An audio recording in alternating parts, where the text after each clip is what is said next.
Hello बच्चों, कैसे हैं आप लोग। आज हम आपको कुछ एसएससी एलडीसी का कुछ मैथ का सवाल बताने वाले हैं जो आपके परीक्षा पॉइंट ऑफ व्यू से बहुत ज़्यादा इम्पोर्टेंट है। मेरा पहला सवाल है, एक यात्रा का 5वां हिस्सा 30 किलोमीटर प्रति घंटा की चाल से तय किया गया। एक यात्रा का 5वां जो हिस्सा है 30 किलोमीटर प्रति घंटा की चाल से तय किया गया। एक चौथाई यात्रा 25 किलोमीटर प्रति घंटा की चाल से और शेष 60 किलोमीटर प्रति घंटा की चाल से तय की गई।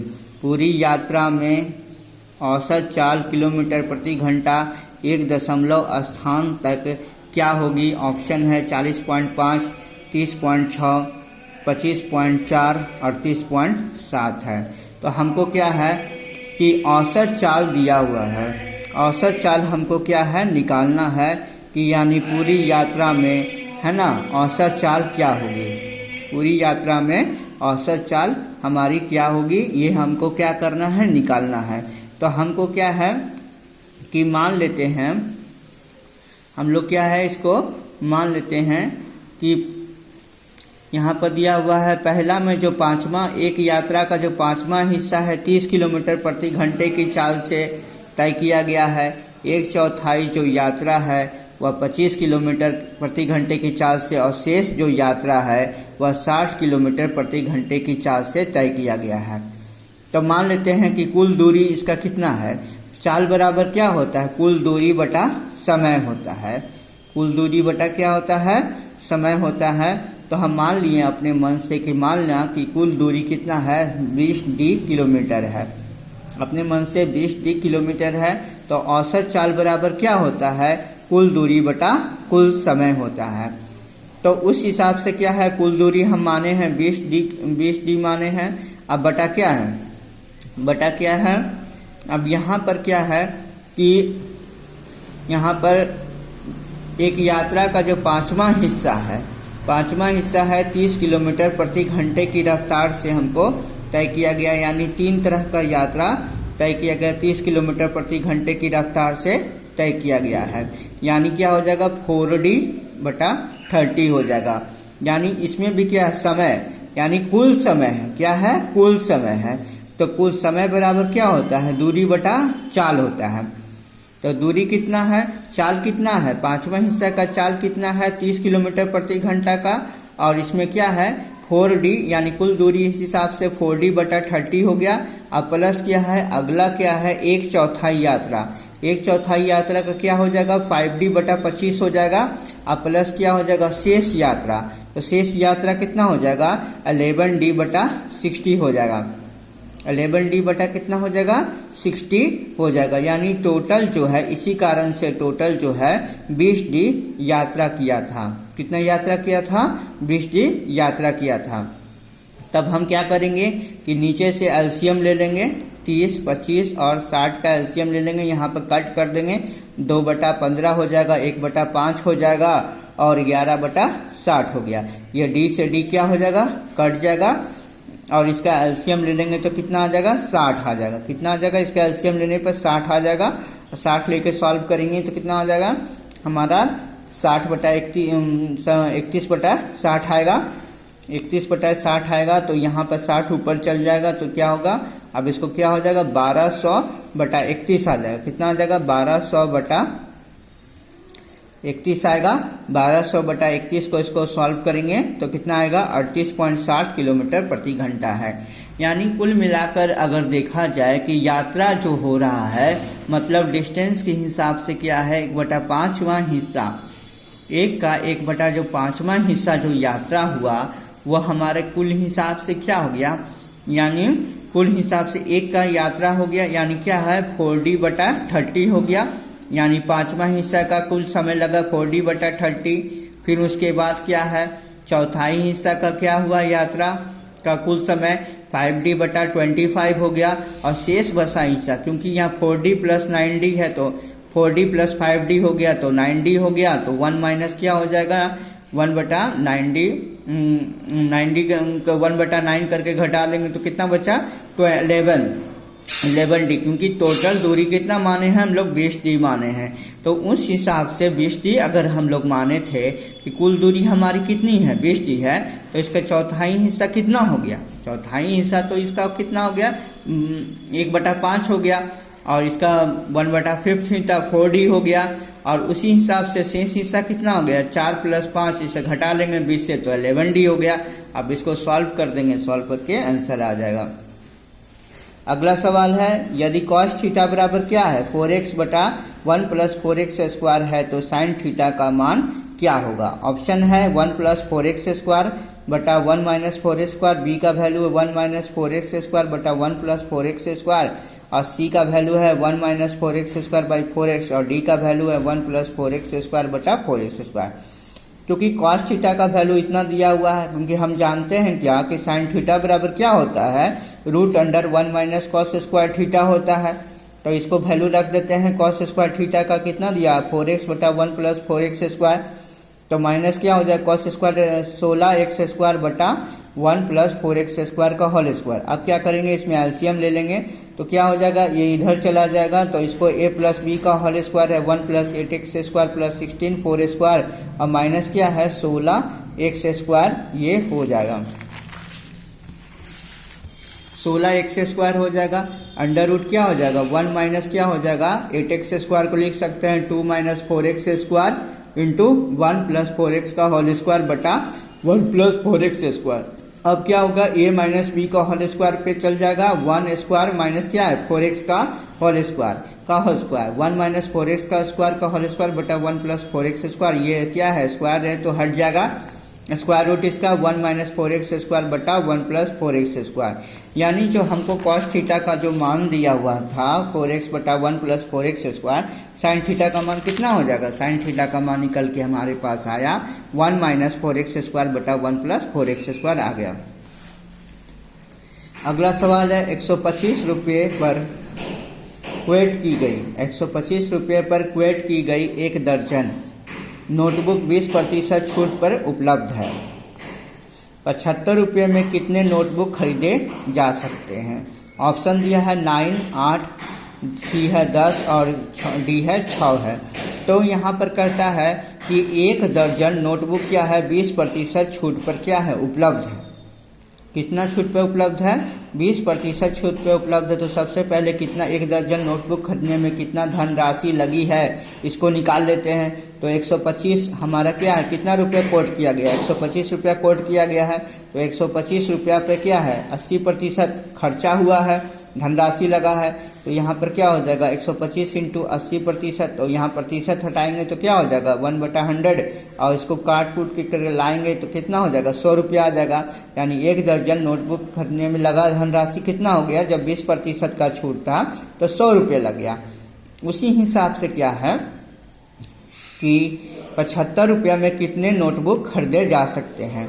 75 रुपये में हमको कितने नोटबुक खरीदे जा सकते हैं, ये हमको कितना नोटबुक खरीदे जा सकते हैं 75 रुपया में।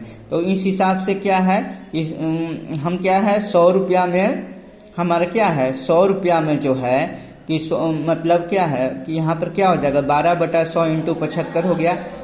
तो इसको काटेंगे तो 3 क्या हो जाएगा, ये 3 हो जाएगा और यहाँ पर 4 हो जाएगा, ये काट के क्या हो गया 3 हो गया। क्योंकि यहाँ पर क्या है कि 1 दर्जन के हिसाब से इसको खरीदा जा रहा था तो इसको हम लोग ऐसे भी लिख सकते थे, ऐसे भी लिख सकते थे कि 100 रुपया में हमको क्या है 12 गो नोटबुक खरीदे थे।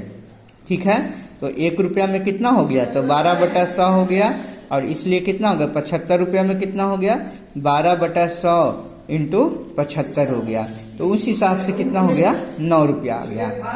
यानी कुल मिला के अगर देखा जाए इस सवाल में तो 1 दर्जन पे 1 दर्जन खरीदने पे 20% का छूट मिल रहा है, लेकिन राशि पे कोट किया गया कितना 125 रुपया। तो हमको क्या है कि 80% पे कितना हो जाएगा 120 का 80% के हिसाब से कितना हो जाएगा 100 रुपया। यानी हमको क्या है कि धनराशि क्या है कि 100 रुपया में मिल जाएगा।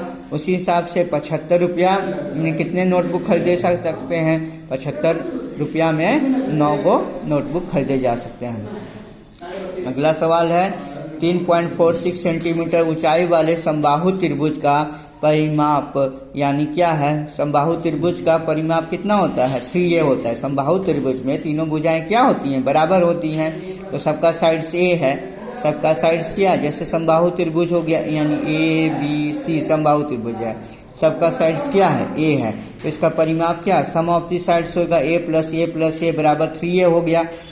तो अगर समबाहु त्रिभुज का हमको ऊंचाई निकालना है, समबाहु त्रिभुज का ऊंचाई दिया 3.46 सेंटीमीटर, तो समबाहु त्रिभुज की भुजा कितना होती है, समबाहु त्रिभुज की भुजा बराबर होती है 2/√3 इंटू हाइट होता है। कितना होता है, समबाहु त्रिभुज की अगर भुजा निकालेंगे तो कितना हो जाएगा, 2/√3 इंटू एच होता है। एच का मान कितना दिया हुआ है, 3.46 दिया हुआ है, 2/√3 इंटू 3.46, √3 का वैल्यू क्या होता है 1.43, 2/1 क्या है 73 इंटू 3.46 हो जाएगा। कटने के बाद कितना आ जाएगा, कट जाएगा कितना, 2 से कट जाएगा, तो यहाँ पर क्या आ गया 4 सेंटीमीटर हमारा आ गया। परिमाप क्या होता है 3 इंटू ए 3 इंटू 4 12 सेंटीमीटर आ गया। मूल रूप से हमको इसमें जाना है कि समबाहु त्रिभुज की ऊंचाई दिया हुआ है, इसका क्या होगा, परिमाप क्या होगा। तो हमको क्या है, समबाहु त्रिभुज का भुजा निकाल लेंगे तो हमको क्या है, परिमाप निकल जाएगा। तो एक भुजा हमको पता चल जाएगा, उसमें क्या 3 से गुना कर देंगे तो 3 भुजा होता है समबाहु त्रिभुज में, तीनों आपस में क्या होता है, बराबर होता है। तो समबाहु त्रिभुज की भुजा क्या निकल के आया, 2/√3 इंटू एच आया।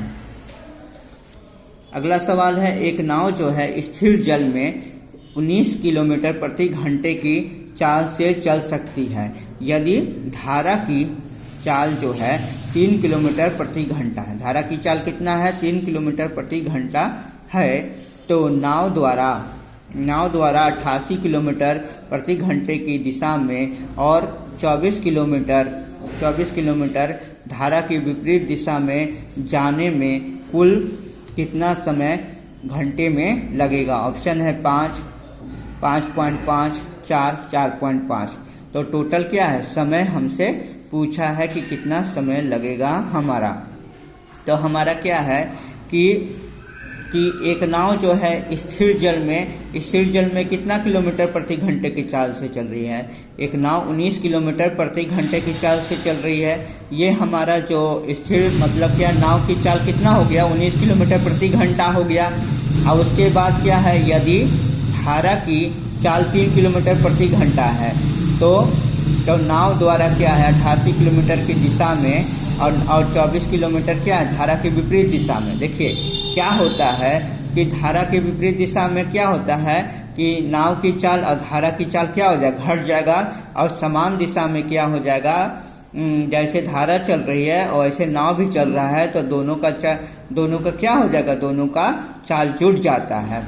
तो समय निकालना है तो दूरी बटा समय होता है। तो यहाँ पर क्या होता है कि 88 किलोमीटर जो है धारा की दिशा में जाता है, तो यहाँ पर दूरी बटा क्या हो गया, चाल हो गया। तो 18 बटा क्या होगा 19 + 3, 19 क्या होगा नाव की चाल, प्लस क्या हो गया 3 क्या हो गया, 3 हमारा हो गया धारा की चाल हो गया, प्लस कर दिए 24 बटा क्या हो गया 24, जो हमारा हो गया, हमारा क्या हो गया दूरी हो गया विपरीत दिशा का, बटा क्या हो गया 19 बटा 19 - 3 हो गया, क्योंकि विपरीत दिशा में चाल क्या होता है, घट जाता है। नाव की चाल माइनस धारा की चाल बराबर क्या होगा 88 बटा 22 प्लस क्या होगा 24 बटा 16। अब इसको क्या है, इसको काटे तो 4 आ गया, अब इसको काटे तो क्या हो गया 1.5 आ गया। तो यानी 4 + 1.5 = कितना आ गया 5.5 घंटा हो गया। ऑप्शन क्या हो गया, बी हो गया। अगला सवाल देखते हैं। ये बड़ी ब्रैकेट, मंझली ब्रैकेट, छोटी ब्रैकेट। 232 भागा क्या है 29 का 2 + 77 × 10 भागा 18 माइनस क्या हो गया 18 × 8 भागा 4, 4 का 3 - 4 बटा 2 × 8 - 6 प्लस क्या है 1 - 2 × 3 भागा 4 का हाफ। तो यहाँ पर चूंकि क्या है बोर्ड मास के नियम से बनेगा। किसके नियम से बनेगा, बोर्ड मास का नियम बनेगा। बोर्ड मास का नियम क्या कहता है, बी फॉर ब्रैकेट होता है, पहले ब्रैकेट की क्रिया, फिर ऑफ का क्रिया होगा, फिर उसके बाद डिवीजन का क्रिया, फिर मल्टीप्लिकेशन का, एडिशन का और सब्सट्रैक्शंस का क्रिया आपका ऐसे होगा। तो उसी के हिसाब से क्या है कि पहले का क्रिया करना है, तो का क्रिया करने के लिए हमको क्या करना पड़ेगा, तो 232 यहाँ पर का है तो 29 इंटू 2 क्या हो गया, 58 हो गया। 29 इंटू 2 क्या हो गया आपका, 58 हो गया। उसके बाद का क्रिया यहाँ पर है 18 इंटू 8 भागा क्या हो जाएगा, 4 3 12 हो गया। 4 3 भागा हो गया 12 हो गया, इंटू 2 इंटू क्या होगा 8 - 6 + 1 इतना का ये कट के क्या हो जाएगा 2 आ जाएगा। तब कुल मिला के मेरा कितना आ गया, कुल मिला के आ गया 232 भागा 58 प्लस 770 भागा 18 बटा -18 इंटू 8 भागा 2 -4 बटा 2 इंटू 2 + 1 -2 इंटू 3 भागा 2 आ गया। अब क्या है, बोर्ड मास के आधार पे, अब उसको बोर्ड मास के आधार पे ब्रैकेट का क्रिया किए, फिर उसके बाद का क्रिया किए, फिर डिवीजन का, फिर मल्टीप्लिकेशन का क्रिया करना। अब हम लोग को किसका क्रिया करना है, डिवीजन का क्रिया करना है। इस हिसाब से क्या हुआ, 232 को क्या है 58 से काटे तो कितना बार में कट जाएगा, 4 बार में ही कट जाएगा। तो यहाँ पर 4 बार में कट गया, तो 4 प्लस क्या होगा 770 भागा 18 माइनस क्या होगा, अब इसको क्या है, अब इसको इससे काट देते हैं। यहाँ पर क्या हो गया, ये 4 हो गया, यहाँ पर 3 हो गया, और यहाँ पर क्या हो गया 6 हो गया। तो उस हिसाब से कितना हो गया, ये हमारा हमारा हो गया 12 - 4 हो गया, है ना, 3 इंटू 4 हो गया, यहाँ पर 3 हो गया, यानी 12 - 4 बटा उसी तरह से सॉल्व करेंगे तो 4 हो गया, 2 इंटू 2 क्या हो गया 4 हो गया प्लस 1, और इसको क्या 2 से 2 कट गया तो 3 बचा। अब 774 भागा क्या हो जाएगा 18 माइनस क्या हो जाएगा 8/2 हो गया, तो कट के 4 हो जाएगा, और इसको कटेंगे तो कितना बार में कट जाएगा 43 से कट जाएगा। 43 में 4 घटा देंगे तो कितना आ जाएगा 39 आ जाएगा। अगला सवाल है, बीजगणितीय समीका का उपयोग करते हुए निम्न व्यंजक को सरल करें। x4 + x² + 1 x² + x + 1। देखिए इस तरह का सवाल में अगर इस तरह से रहता है तो x4 + x² + 1 बटा x² + x + 1, ऊपर में क्या x4 है और नीचे में तो हम लोग क्या है कि जैसे x4 प्लस क्या x² + 1 करते हैं, इसको हम लोग क्या है x² + x + 1 लिखते हैं, इंटू क्या हो जाएगा x² - x + 1। चाहे नीचे में अगर x² - 1 रहता तो ये कट जाता माइनस वाला के साथ, तो इतना हम लोग क्या x² + x + 1 into x² - x + 1 किसका मान x4 + x² + 1 का मान रहेगा आपका क्वेश्चन में। तो x² + x + 1 into x² - x + 1 आंख मूंद के लिख देंगे, और फिर क्या हो जाएगा ये वाला इससे कट जाएगा तो क्या बचा x² + x + 1 हमारा मान क्या है आ जाएगा।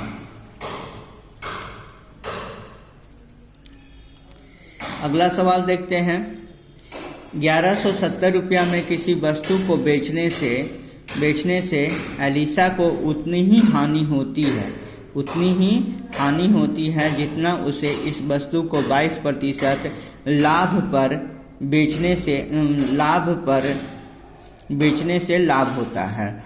यदि वह इसे 1450 रुपया में बेचती तो उसका लाभ या हानि प्रतिशत ठीक 1 दशमलव के रूप में बताना है।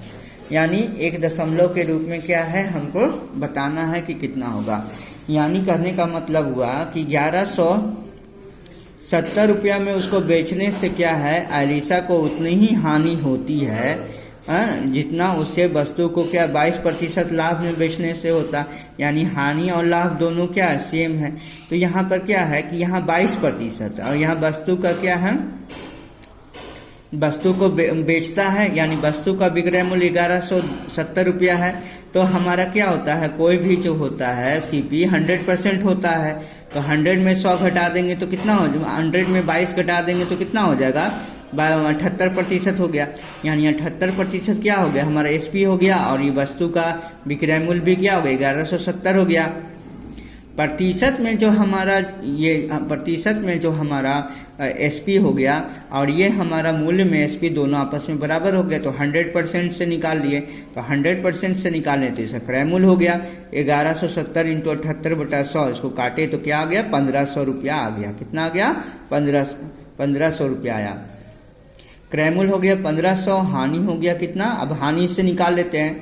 तो हमारा क्या है 1500 रुपया क्रयमूल्य, और इसको क्या है अगर इसको 1400 रुपया में 1450 में अगर बेचा होता तब क्या होता, तो 1450 में बेचता तो क्या होता 50 रुपया का हानि होता, क्योंकि यहाँ पर क्या है 1500 रुपया क्रयमूल्य है। अभी क्रयमूल्य कितना दिया हुआ है 1450 रुपया में, 1450 रुपये में यहाँ पे कह रहा है कि 1450 रुपया में बेचता, इसे 1450 रुपया में बेच देता। तो उस तरह से क्या है विक्रय मूल्य कम है और क्रय मूल्य ज़्यादा है तो हानि हो गया है। तो 50 रुपया, तो हानि प्रतिशत बराबर क्या होता है, हानि बटा क्रय मूल्य इंटू 100 होता है। तो 50 बटा 1500 इंटू 100 यानी 10 बटा 3, 3.3% आ जाएगा। अगला सवाल है, यदि a प्लस बी बराबर p है और ए बी का वैल्यू क्या है q है, तो a4 प्लस b4 का मान क्या होगा, है ना। तो यहाँ पर a प्लस बी का होल स्क्वायर बराबर p, दोनों तरफ क्या करते हैं हम लोग स्क्वायरिंग कर देते हैं। तो क्या आ जाएगा a square plus b square plus 2ab बराबर p स्क्वायर। ए बी का मान क्या है q है, तो a square plus b square हो जाएगा, तो p स्क्वायर यहाँ पर क्या 2 इंटू क्यू, तो p square minus q 2q हो जाएगा। फिर एक बार क्या करते हैं स्क्वायरिंग कर देते हैं दोनों तरफ, ए स्क्वायर प्लस बी का होल स्क्वायर बराबर पी स्क्वायर माइनस 2q का होल स्क्वायर हो जाएगा। तो a4 plus b4 plus 2a square b square बराबर क्या हो जाएगा p4 plus 4q square minus क्या हो जाएगा 4p स्क्वायर क्यू, क्योंकि यहाँ पर a square into b square है तो क्या हो जाएगा 2q स्क्वायर हो जाएगा। और इधर जाके इसको घटा देंगे, a4 प्लस b4 बराबर p4 plus 4q square minus 4pq minus 2q square. अब देखिए 4q स्क्वायर और 2q स्क्वायर घट जाएगा तो कितना आ जाएगा प्लस 2q स्क्वायर, तो p4 माइनस क्या हो जाएगा minus 4p square Q plus 2q square हो जाएगा। अगला सवाल है 8, 15, 16, 28 और 5 से पूरी तरह से विभाज्य होने वाली सबसे बड़ी 5 अंकीय संख्या निम्न में से कौन सी होगी। तो 5 अंकीय संख्या क्या होगा 9 को 5 हो गया है। तो इस तरह से सवाल है कि 5 अंकीय संख्या में से ये 8, 15, 16, 21 और 5 से विभाज्य होने वाली। तो सबसे पहले क्या करेंगे इसका हम लोग एलसीएम निकाल लेते हैं। जब 8, 15, 16, 21, 5 का एलसीएम निकालते हैं तो हमारा कितना आता है 1680 आ जाता है। अब जो एलसीएम आया है 1680 उसको 5 अंकीय संख्या यानी 5 को 9 से डिवाइड करते हैं, तो डिवाइड किए तो कितना बार में डिवाइड हुआ 59 और इसका शेष आया 879 आया 879 आया। तो हमको क्या है संख्या कौन सी होगी, तब हम क्या करेंगे 5 को जो 9 है बड़ी सबसे बड़ी संख्या 5 अंकों की बड़ी संख्या में से इसके शेष जो आया है उसको घटा लेंगे तो हमको क्या है उस संख्या प्राप्त हो जाएगा। तो ये जो संख्या जो आया 99,120 वो क्या है 8 से भी डिवाइड होगा, 15 से भी, 16 से भी, 21 से भी, 5 से भी डिवाइड होगा। इस तरह से सवाल अगर पूछता है तो सबसे पहले हम इसका एलसीएम निकाल लेंगे। एलसीएम